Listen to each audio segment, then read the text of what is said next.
These guys run the third and fourth general staff departments for electronic countermeasures and SIGINT, and signal intelligence, which basically mean offense and defense respectively.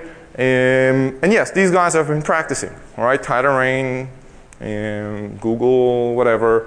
They have the capabilities, they have the knowledge, and they definitely have the infrastructure and the hierarchy to run all those attack and defense. Iran. That's a little kind of shady. Not a lot of information. The one thing that you may notice in Iran is the amount of growth they went through in the past 5 years in terms of internet connectivity, and this is fiber connectivity. Okay. By the way, the telecommunication infrastructure company it's like the monopoly for internet communication in Iran is the government telecom monopoly and works very, very closely with the Iranian armed forces. Okay, so everything is controlled by them. If you thought that the Chinese Great Firewall is strict, check out Iran. All right, it's even worse. Last but not least, Israel. You're not going to see anything interesting here because this is all Google stuff. I can't really tell you like from the trenches stuff, so it's going to be a little boring. Google it. There's a lot of information, and again, it's going to give you some perspective on what's going on. IDF is like the main actor in terms of cyber offense and defense, adding a lot of attack capabilities. Okay, again, Google, you'll find this. In the IDF, they have C4Is, which you guys have here as well. Command, control, communication, computers, and intelligence branches in all the different branches of the military. So you have intelligence, Air Force, and Navy. Staffing is mostly homegrown, and people get actually trained in the Army to do cyber stuff, which is a little different again than here, where you can recruit people to join the government or the military to do some cyber stuff after they've gained their profession out in the industry. And again, last but not least, Mossad. Again, it's a fancy word for NSA or some spy agency, but it's not that secretive anymore. They have a website. Sorry. They have a website with like job section on it. So you can actually check out the jobs, and based on the open jobs they post there, you can kind of figure out what they're doing in terms of capability building and infrastructure. So let's get back to CyberWar, and let's bash once and for all the Wikipedia definition. In my book, all right, CyberWar, or at least an attack in CyberWar, is a highly selective targeting of military and critical resources. Again, we're veering away from just military and bouncing in critical resources as well, in conjunction with a kinetic attack. All right, this is war. This is strategy broken down into tactics. So you move tanks and platoons on the ground here, and to support them or to complement their movement and attack or in defense and whatever it is, you run a cyber attack, all right, on the military that they're facing, on the area that they're going into. You want to blanket out, whatever it is. Or just DDoS a region, okay?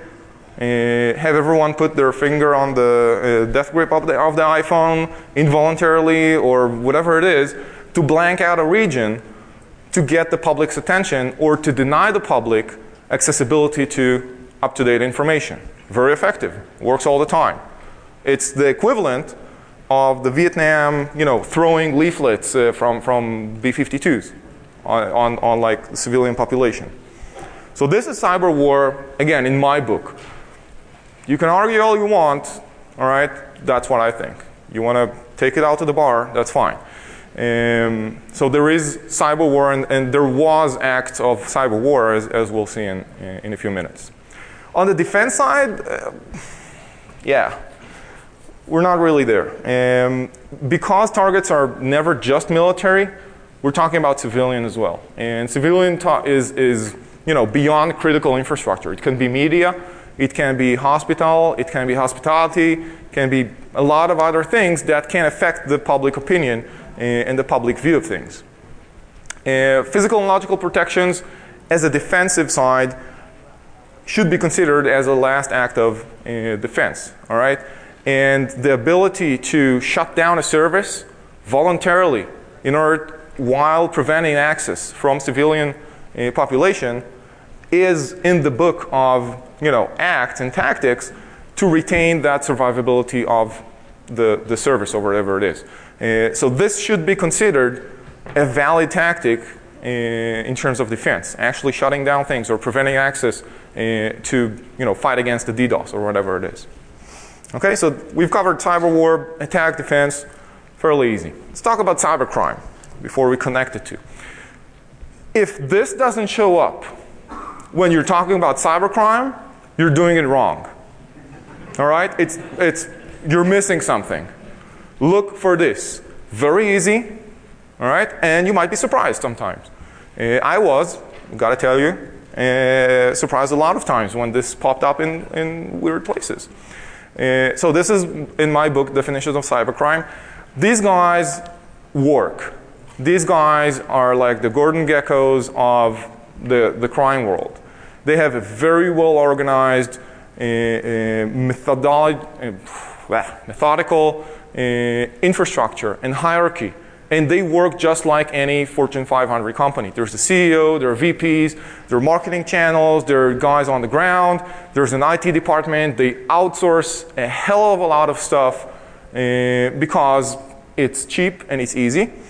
And again, check out the talk from last year to get some more information on how this actually works in terms of cybercrime.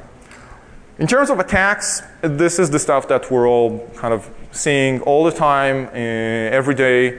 Usual channels, web, mail, open services, where we get all the spam and the malware and the PDFs and stuff like that steals our social security numbers and runs transactions for us.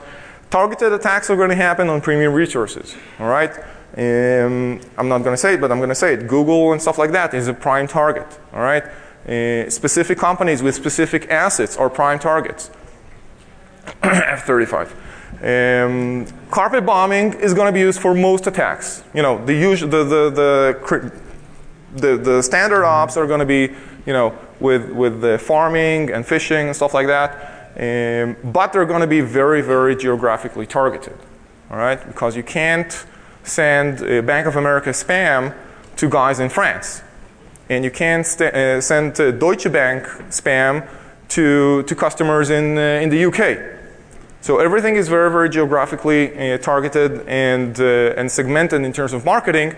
Hence, again, the structure above it. All right, you're going to have bodies or organizations specializing in specific regions. Secondary infections will happen through the initial ones. So once you get a foothold on one asset or on one organization or market segment, it's usually going to be based to pivot off additional attacks. This is how it looks like. And again, this is from last year. Sorry for not updating this. These are the effects of a single criminal server in terms of the sites that it infected or compromised to carry on their attacks. Okay, so we mapped out, we lit up a point. This is obviously an approximation. It's not like for every domain and URL that was compromised to include malicious attack code, and we put it geographically. Now you have to remember that server from last year did cater for at least 5 different criminal organizations. All right, this is like SaaS for criminals. So everyone was running their own regional thing, and again, you can kind of see that with the focus on east and west coast of the U.S., the western part of Europe, and some scattered attacks, East Asia, Australia, and some of Brazil and South America. This is how it looks like in terms of the actual groups. All right. Once you start tracking back, whose account is it on the server that runs the attack on those URLs, and whose account is another one, and you map it out with intelligence information from law enforcement and your own kind of open source intelligence, you can kind of focus down on the groups that actually run the criminal operations. So again, it's not a big surprise. These groups specialize in their specific geographical regions.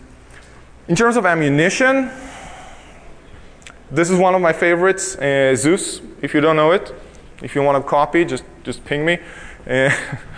Very easy, all right? And this still baffles like 99% of AVs. If you click here, build loader, you're going to get a new copy of the actual Trojan, the executable, with a very, very low detection rate. And if it's not low enough for you, just click again, and again, and again, and again. You can test it on VirusTotal or test it yourself. It's got a GUI. I mean, seriously. It's got a config file. You tell it what you want to do, which websites you want to attack, which websites you want to alter on the user's browser. This is, all right, and again, I'm going to get a lot of crap for it, an APT. It's an advanced persistent threat. It stays on PC. It goes fairly well undetected, and it's very advanced. You can do a lot of neat stuff with Zeus. It's got a web portion to it as well. That's the command control center. So every bot, every instance of that loader that you've built that gets installed on a victim's machine pops up here. You can filter this by, again, geographical regions. You can group them together to form different administrative groups. This caters for multiple users. So you can have, and again, you can have different permissions for different users managing this system. This is, you know, this is the shit. You can drill down, obviously, issue commands, look at the data that was harvested from those PCs. You can filter them by connection speed so that you can group the fastest connections into a group called DDoS and the slowest ones for a group called check later, and so on and so forth. It's very easy to use. Again, you don't need to be like an uber hacker from DEFCON to do this. You can be, you know, my mom. This is fire and forget. Defense. Again, I hate those signs, but you know, what can you do? We have antivirus, malware, spyware, rootkit, Trojan, tons of companies that make a lot of money. But seriously, when was the last time you've seen one of those actually work against a really, really good threat? All right, this is, again, I've just ran the click loader thing, the build loader thing, and you can very easily go to this, get to this stage where the results are 0 out of 42 antiviruses that detected this as malicious, not even suspicious. All right, we are lacking on the defense side. And then you have guys saying, well, but we have firewalls and IDSs and IPSs and stuff that runs on the network with agents and Tron and stuff like that. But seriously, all of that, those attack vectors go through port 80 and 443 and 53. And what happens over SSL? Your IPS and IDS is blind to most of the encrypted stuff that goes on your network. You don't even know what's going on there. You want your IDS to do something about it? Yeah. So we have a problem. How do these two connect? I've talked about cybercrime, I've talked about cyberwar, and my claim is that cybercrime is being used to conduct cyberwar. All right?